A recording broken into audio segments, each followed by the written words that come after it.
기도하심으로 오늘 예배를 하나님 앞에 드리겠습니다. 하나님 아버지, 감사합니다. 저희들을 하나님 아버지의 자녀 삼아주시고 이 땅에서 또 사명 주셔서 아버지 하나님 앞에 서는 날까지 죽도록 충성하는 주님의 귀한 일꾼 삼아주셔서 아버지 하나님 이 세상의 빛과 소금의 역할을 잘 감당하도록 인도하여 주심을 감사드립니다. 아버지 하나님 저희들이 사는 것도 죽는 것도 오직 주님을 위하여 살고 죽는 저희들이 되는 그런 아버지 하나님 저희들의 믿음을 가지고 살아가도록 인도하여 주시옵소서. 아버지 하나님 오늘 저희가 종말이라는 주제를 가지고 하나님의 귀한 말씀을 나눌 때 성령 하나님 충만하게 역사하여 주시옵소서. 감사드리며 예수님의 이름으로 기도합니다. 아멘. 마라나타 찬양 드리겠습니다.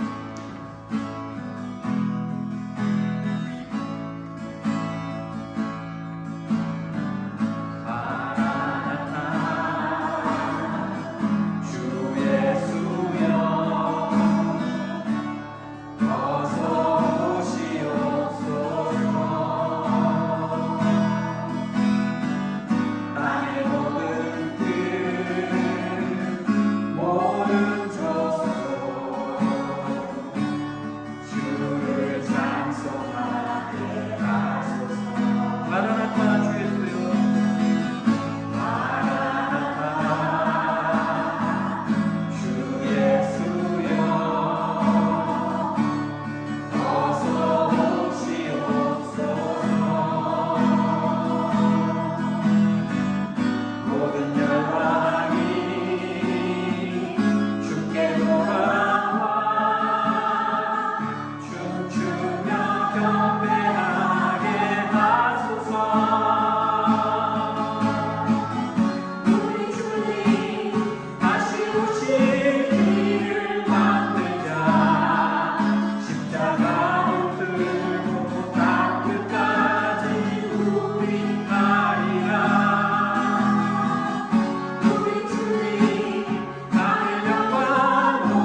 말씀입니다. 디도서 2장 13절입니다. 디도서 2장 13절입니다. 제가 봉독해 드리겠습니다. 복스러운 소망과 우리의 크신 하나님 구주 예수 그리스도의 영광이 나타나심을 기다리게 하셨으니. 아멘. 오늘 주제는 종말입니다. 여러분, 종말 그러면 어떤 이미지가 떠오르시나요? 많은 사람들이 종말 그러면은 어둡고 무겁고 또 심지어 우울한 그런 주제가 아닐까 생각합니다. 그래서 종말이라는 생각을 별로 하고 싶어 하지 않습니다. 그런데 성경은 반대로 우리에게 종말에 대하여 항상 생각하고 기억하고 깨어서 기도하는 삶을 살아라고 권면하고 있습니다. 예수님께서도 긴박한 종말론적인 신앙을 가지고 살아라는 말씀을 많은 성경 구절에서 이야기하고 있어요. 그 중에 하나가 마태복음 24장에 나오는 말씀인데, 무화과 나무의 비유를 배우라. 그 가지가 연하여지고 잎사귀를 내면 여름이 가까운 줄 아노니, 이와 같이 너희도 이 모든 일을 보거든 인자가 곧 가까이 문 앞에 이른 줄 알라. 여러분, 예수 그리스도께서 다시 오신다는 이 종말이 반드시 온다는 거예요. 여러분, 이 종말에는 두 가지 종말이 있습니다. 첫째는 역사적인 종말. 이를 다른 말로 우주적인 종말이라고 합니다. 또 하나는 개인적인 종말이 있어요. 그런데 역사적인 종말은 이 세상 역사가 다 끝나고 우리 모두가 하나님의 심판대 앞에 서는 그날, 그 종말을 역사적인 종말이라고 합니다. 두 번째 개인적인 종말은 나 자신의 종말이에요. 이 종말은 바로 죽음입니다. 그런데 여러분, 이 역사적인 종말이든 이 개인적인 종말이든 공통점이 하나가 있는데, 그것은 바로 이 종말이 언제 임할지 모른다는 거예요. 그런데 여러분, 우리 한국 교회가 어느 날부터 이 종말에 대한 설교를 하지 않기 시작했어요. 이 종말에 대한 이야기를 잘 안 하려고 하기 시작했다는 거예요. 특별히 종말에 대한 이야기를 풀어주고 있는 요한계시록을 잘 설교하지 않고 이 요한계시록을 잘 풀어서 성경을 알려주려고 하지 않는 그런 분위기가 이제는 시작됐어요. 요한계시록 설교를 잘못하면 이단이다, 또 잘못된 어떤 그런 배척을 당하니까 많은 목회자들이 요한계시록에 대한 설명을 하지 않거나 설교를 하지 않으려고 해요. 그런데 여러분, 성경은 계속해서 우리에게 종말론적인 신앙을 가지고 살아갈 것을 매우 강조하고 있어요. 만물의 마지막이 가까이 왔으니 그러므로 너희는 정신을 차리고 근신하여 기도하라. 이러한 성경의 종말론적인 경고가 성경의 많은 곳에서 우리에게 알려주고 있다는 거예요. 특별히 여러분, 사도 바울의 신학을 많은 신학자들이 종말 신학이라고까지 이야기를 하고 있어요. 그만큼 사도 바울은 우리에게, 또 당시에 많은 유대인들과 이방인들에게 종말론적인 신앙을 가지고 매일매일 살 것을 권면하고 있었다라는 거예요. 이 세상의 마지막이 도적같이 임할 수 있으니 항상 깨어서 준비하고 기도하라는 거예요. 그런데 여러분, 이렇게 성경이 종말을 강조하고 종말에 대한 신앙을 항상 가지고 살 것을 우리에게 권면한다는 그 이야기는 반대로 이야기를 하면은 사단이 우리에게 종말에 대한 생각을 못하게 하고 현세에 만족하며 현세를 즐기며 살도록 우리에게 주장하고 조장하고 있다는 말이 되는 거예요. 사단은 우리에게 종말에 대한 이야기를 하지 못하게 하는 거예요. 야, 종말이 어디 있어? 이 세상에 종말이 어디 있어? 이 세상에 정말 즐길 것이 이렇게 차고 넘치는데, 그렇게 이렇게 날씨가 맑고 이 좋은 주일날 놀 것도 많고 놀러 갈 때도 많고 우리가 정말 먹고 마실 것도 많은데 무슨 종말이야. 그리고 말이지 이렇게 이 세상에 엘니뇨가 오고 기후 변화가 와서 정말 종말이 온다고 해도 우리는 과학이 발달했으니까 화성으로 이주를 해서 살면 돼. 이런 식으로 해석을 하면서 우리로 하여금 종말에 대한 생각을 못하게 한다라는 거예요. 그런데 여러분 성경은 분명히 말씀하고 있어요. 이 역사의 종말은 그리고 이 개인의 종말은 반드시 온다는 거예요. 그런데 여러분 중요한 것은 이 종말이 결코 어둡거나 무섭거나 우울하거나 공포스럽지 않다라는 거예요. 특별히 예수 믿는 저와 여러분에게는 이 종말의 날이 기쁘고 밝고 행복하고 춤추고 기뻐하며 잔치를 벌이는 그런 날이 종말이라는 것을 성경이 우리에게 이야기하고 있다는 것입니다. 그런데도 불구하고 많은 분들이 심지어 많은 종교의 많은 종파들이 이 종말론을 어둡고 두렵고 공포스러운 그런 혼동의 시간으로 사건으로 규정지어 버렸어요.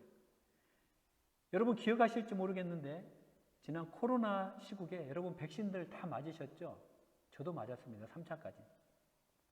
그런데 여러분 어떤 교회에서 이 코로나 백신이 요한계시록에 나오는 666 짐승의 표를 받는 것이라고 이렇게 가르쳤어요.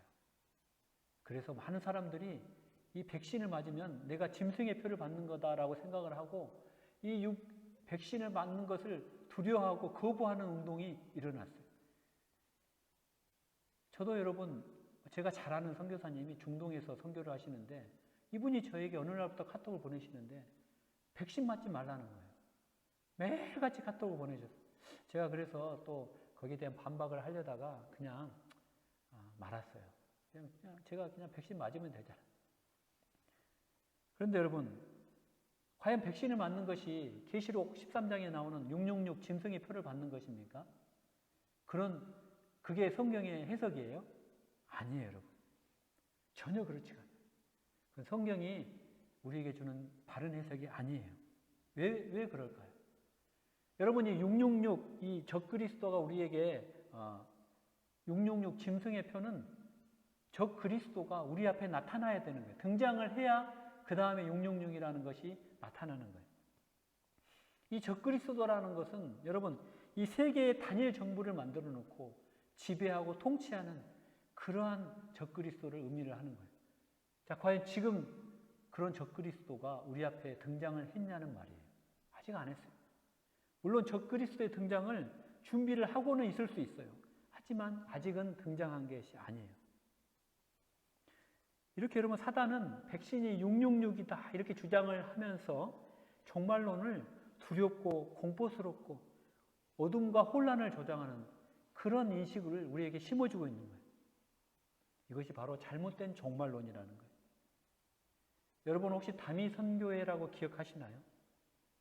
다미선교회 기억하실 분들 계실지 모르는데 1992년 10월 28일 날 예수님이 재림하신다고 다미선교회가 막 주장을 하기 시작했어요.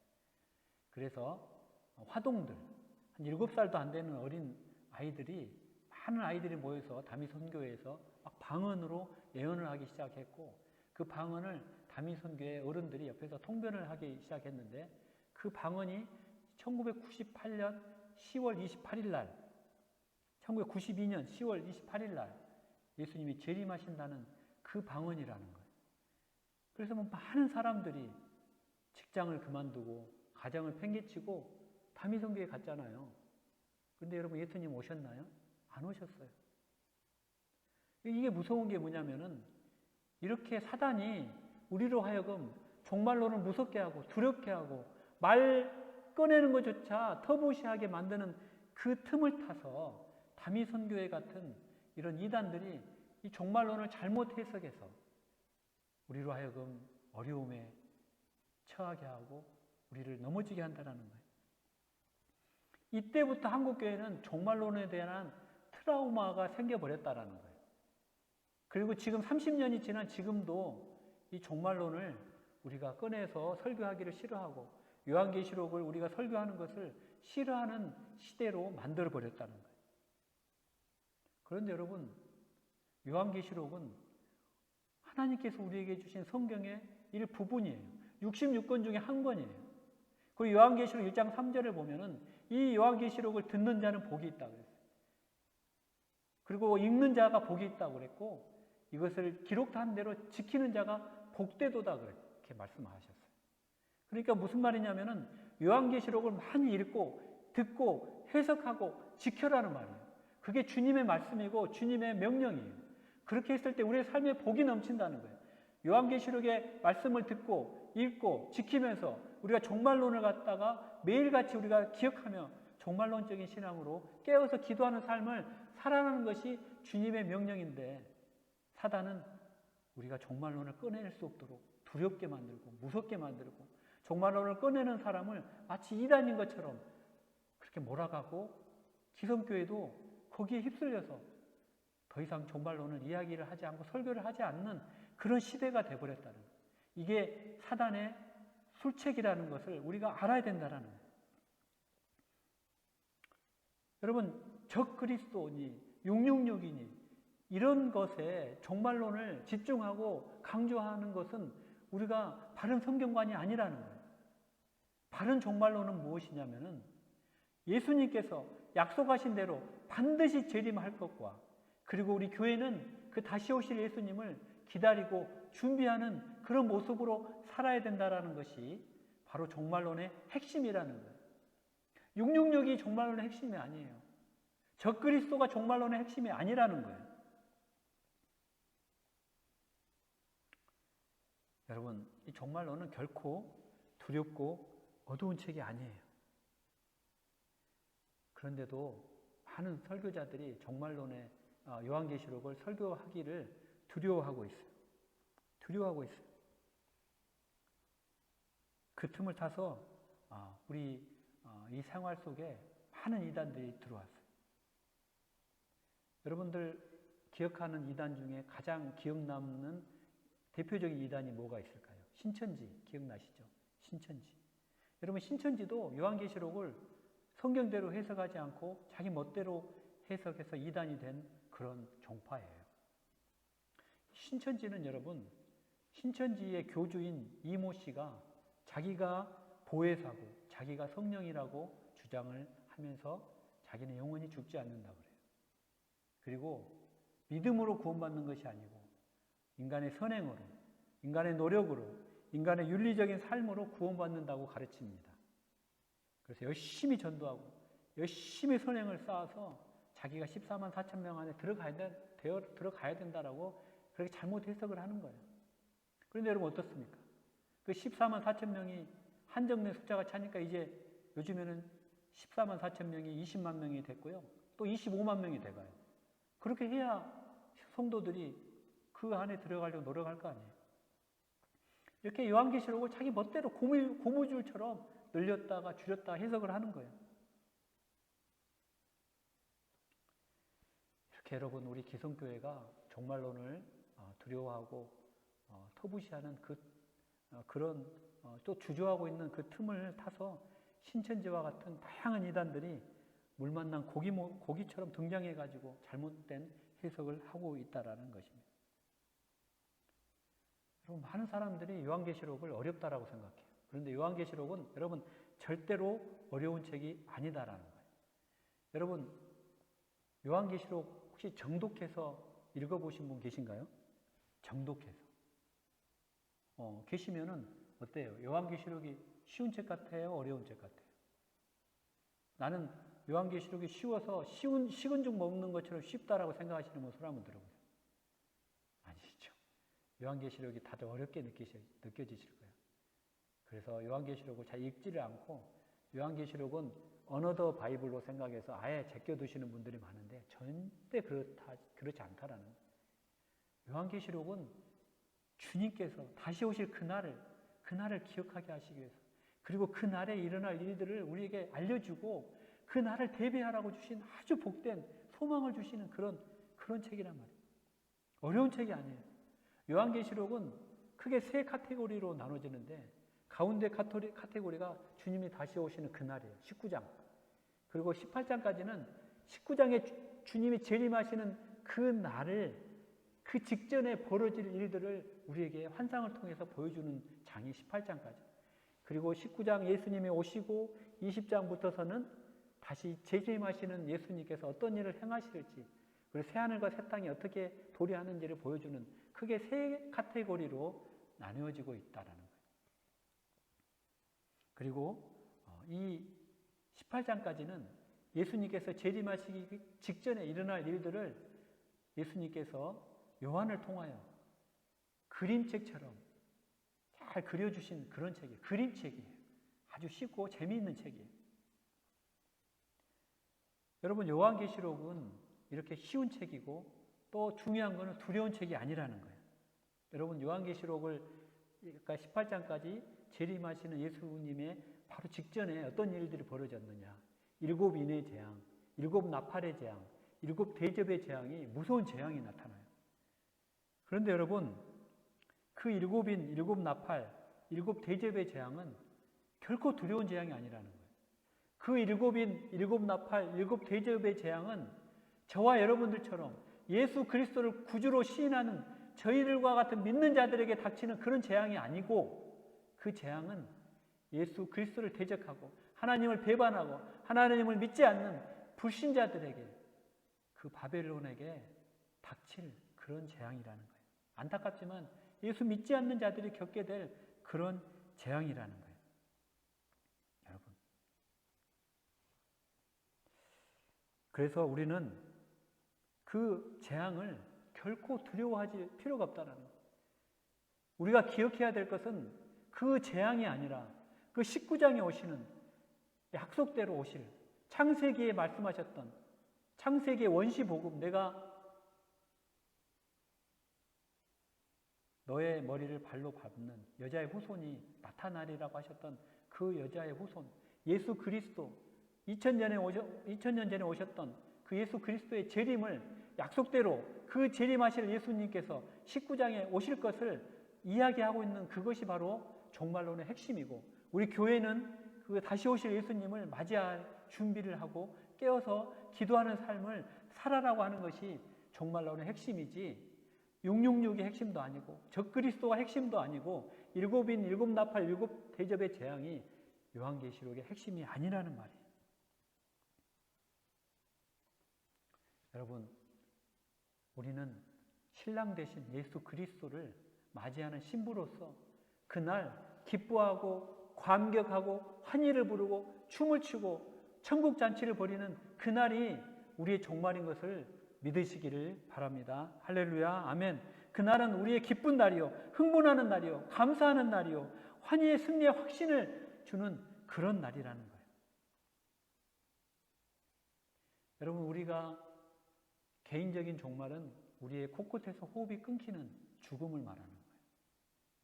우리가 죽게 되면은, 우리가 생물학적인 우리가 죽음을 맞이하게 되면은 우리의 육신은 이제 더 이상 움직이지 못하게 되고 땅에서 썩게 되고, 그리고 우리의 영혼은 예수 그리스도와 함께 낙원에 거하는 거예요. 그리고 그 낙원에서 우리의 몸인 바디가, 썩었던 바디가 다시 부활할, 예수 재림하시는 그날 다시 부활할 것을 기다리는 거예요. 그리고 마침내 요한계시록 19장에 예수 그리스도께서 재림하시는 그날 낙원에 있던 우리의 영혼이 부활체로 일어난 우리의 몸과 함께 완전한 부활체로 돼서 요한계시록 21장, 22장에 나오는 저 영원한 새하늘과 새 땅으로 입성하는 것이 우리의 종말론이라는 거예요. 그 기쁜 날이라는 거예요. 행복한 날이라는 거예요. 밝은 날이라는 거예요. 두렵고 어두운 날이 아니라는 거예요. 여러분, 그것을 반드시 기억하시기 바랍니다.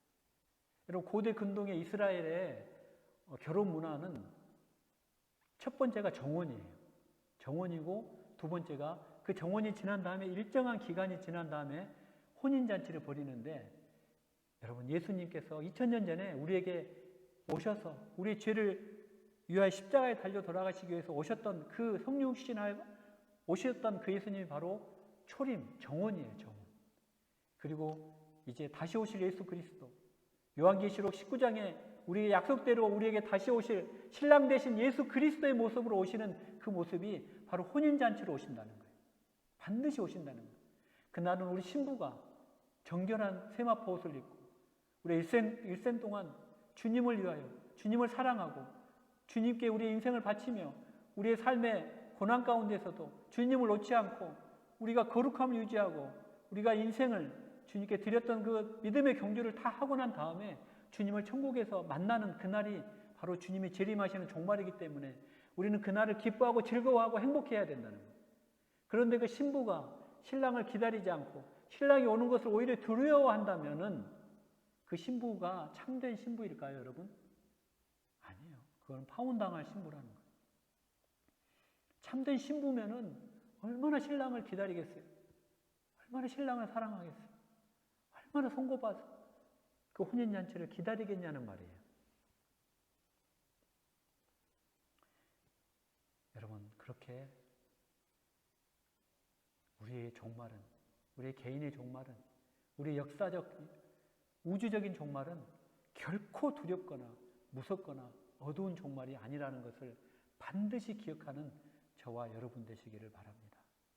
그리고 우리 베드로전서 우리 4장 7절로 8절은 이렇게 종말을 우리가 기다리며 행복해하고 기뻐하며 밝은 종말을 기다리는 우리가 어떤 삶의 자세로 살아야 되는지를 말씀해주고 있어요. 두 가지로 말씀해주고 있는데 베드로전서 4장 7절 8절은 만물의 마지막이 가까이 왔으니 그러므로 너희는 정신을 차리고 근신하여 기도하라. 무엇보다 뜨겁게 사랑할지니 사랑은 허다한 죄를 덮느니라. 여러분, 첫째는 정신을 차리고 근신하며 기도하는 삶을 살아라는 거예요.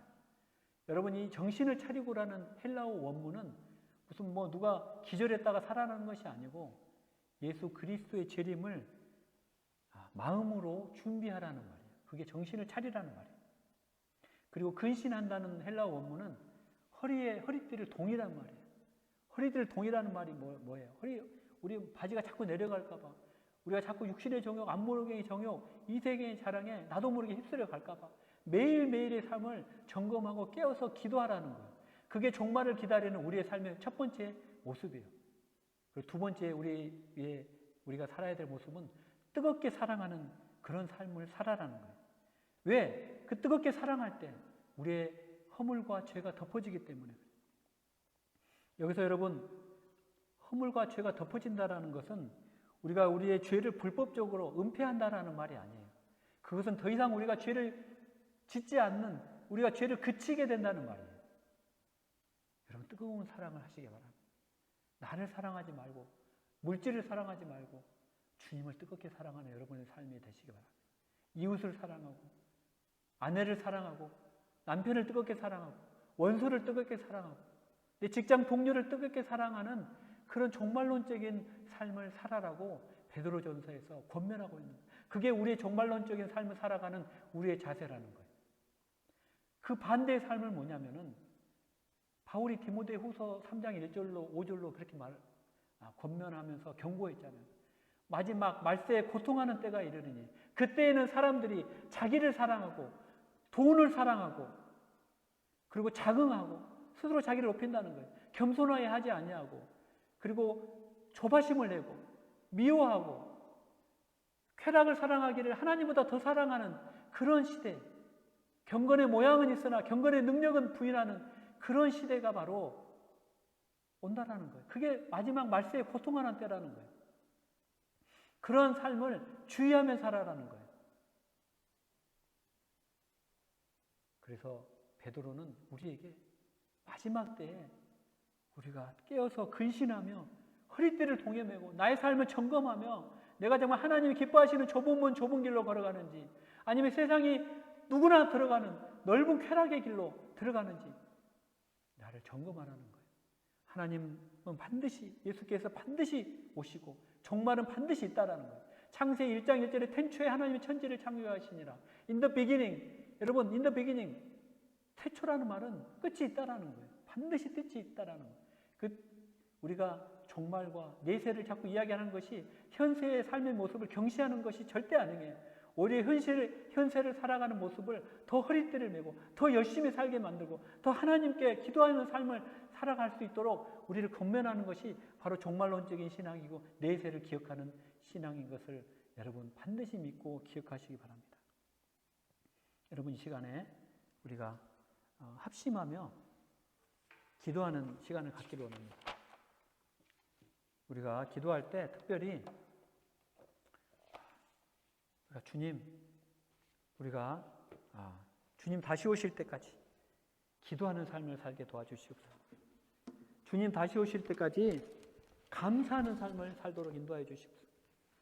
주님 다시 오실 때까지 순결한 신부의 삶을 살도록 인도하여 주시옵소서라고 우리가 주여 한번 부르고 기도하겠습니다. 주여. 아버지 하나님, 아버지 하나님, 우리의 삶을 날마다 점검하며 아버지 하나님, 우리의 삶이 육신의 삶으로, 정욕의 삶으로, 이생의 자랑으로 달려가고 있지는 않는지 날마다 점검하며 우리의 허리띠를 동이며 아버지 하나님, 우리가 우리 자신의 마음을 내면을 돌아보는 그런 삶을 살도록 인도하여 주시옵소서. 아버지 하나님, 우리가 주님 다시 오실 때까지 아버지 하나님 기도하는 삶을 살도록 인도하여 주시옵소서. 우리가 주님 다시 오실 때까지 감사하는 삶을 살도록 주여 인도하여 주시옵소서. 아버지 하나님, 우리를 속이고 우리를 아버지 하나님 정말 종말의 삶을 기억하지 못하게 하고 아버지 하나님, 하나님 마지막 때를 아버지 하나님 아버지 기억하지 못하게 하는 사단의 아버지 마음에 아버지 속지 않도록 도와주시고 아버지 하나님, 우리가 날마다 베드로의 권면처럼 사도 바울의 권면처럼 이 말세에 아버지 기억하게 하시고 아버지 주님 다시 오시는 그날을 우리가 날마다 소망하며 기뻐하며 밝고 행복한 종말론을 기억하며 살도록 아버지 하나님 인도하여 주시옵소서. 아버지 하나님 붙잡아 주시옵소서. 간절히 하나님 기도합니다. 아버지 하나님 붙잡아 주시고 인도하여 주시옵소서. 아버지, 이 시간 또 계속 기도하기를 원할 때는 아버지 우리가 조심하는 삶을 살도록 인도하여 주시옵소서. 아버지, 누가복음 21장 34절에 너희는 스스로 조심하라. 그렇지 않으면은 방탕함과 술 취함과 생활의 염려로 마음이 둔하여져서 뜻밖의 마지막 그날이 덫과 같이 너희에게 임하리라. 아버지 말씀하셨는데 아버지 하나님, 우리가 날마다 우리의 삶을 돌아보며 조심하는 삶을 살도록 인도하여 주시옵소서. 아버지, 우리가 삶에 대한 지나친 염려와 건강에 대한 지나친 염려와 가족에 대한 지나친 염려와 아버지의 학교 생활에 대한 모든 아버지 인간 생활에 대한 지나친 염려로 인하여 아버지 하나님, 우리가 미래에 대한 염려로 인하여 정말 우리가 주의해야 될 종말을 기억하지 못하는 아버지 정말 무감각한 아버지 무뎌진 생활을 살지 않도록 인도하여 주시옵소서. 주여 한번 부르고 다시 한번 기도하며 나가기를 원합니다. 주여. 아버지 하나님, 우리가 날마다 무뎌진 삶을 살지 않도록 우리의 삶을 돌아보며 조심하며 아버지 하나님, 우리가 정말 경각심을 가지고 종말의 때를 살아가는 신앙이 되도록 하나님 인도하여 주시옵소서. 하나님만 바라보며 나가는 인생 되도록 인도하여 주시옵소서. 하나님만 바라보며 우리의 삶을 날마다 돌아보며 점검하는 삶을 살도록 인도하여 주시옵소서. 술 취함과 방탕함과 아버지 하나님, 정말 만족하지 못하는 이 세상에 아버지 쾌락과 유혹에 물들어 살지는 않는지 날마다 돌아보며 하나님 아버지 앞에 우리의 정말 내면을 돌아보며 다시 오실 주님을 기대하며 기뻐하며 아버지 소망하며 기다리는 그런 삶을 살도록 하나님 인도하여 주시옵소서. 마지막으로 기도할 때는 아버지 하나님, 우리가 남은 인생 아버지 뜨겁게 사랑하는 인생 살도록 도와주시옵소서. 아버지 하나님, 나를 사랑하고 도를 사랑하는 것이 아니고 주님을 뜨겁게 사랑하는 우리 인생 되도록 인도하여 주시옵소서. 아버지, 내 이웃을 뜨겁게 사랑하는 인생 되도록 도와주시옵소서. 아버지 하나님, 나에게 상처를 주고 나에게 아버지 깊은 가시가 되는 그런 인생을 사랑하도록 도와주시옵소서. 아버지, 마지막 때 하나님 앞에 정말 서는 그날까지 아버지 하나님 뜨겁게 사랑하는 인생 되도록 인도하여 주시옵소서. 주여 한번 부르고 나가기를 원합니다. 주여. 아버지 하나님, 아버지 하나님 뜨겁게 사랑하는 인생 되도록 아버지 하나님 인생 아버지 인도하여 주시옵소서. 나를 사랑하는 자를 사랑하는 것이 아니고 나에게 가시가 되고 나에게 상처를 주는 그런 인생조차도 사랑하는 그런 삶이 되도록 하나님 축복하여 주시옵소서. 하나님만 바라봅니다. 아버지 하나님, 부족한 자에게 날마다 성령의 충만함으로 내 힘으로는 사랑할 수가 없사오니 또 오직 성령 하나님, 보혜사 성령께서 도우시고 역사하셔서 아버지 그런 사랑할 수 있도록 인도하여 주시옵소서. 예수님의 이름으로 간절히 기도합니다.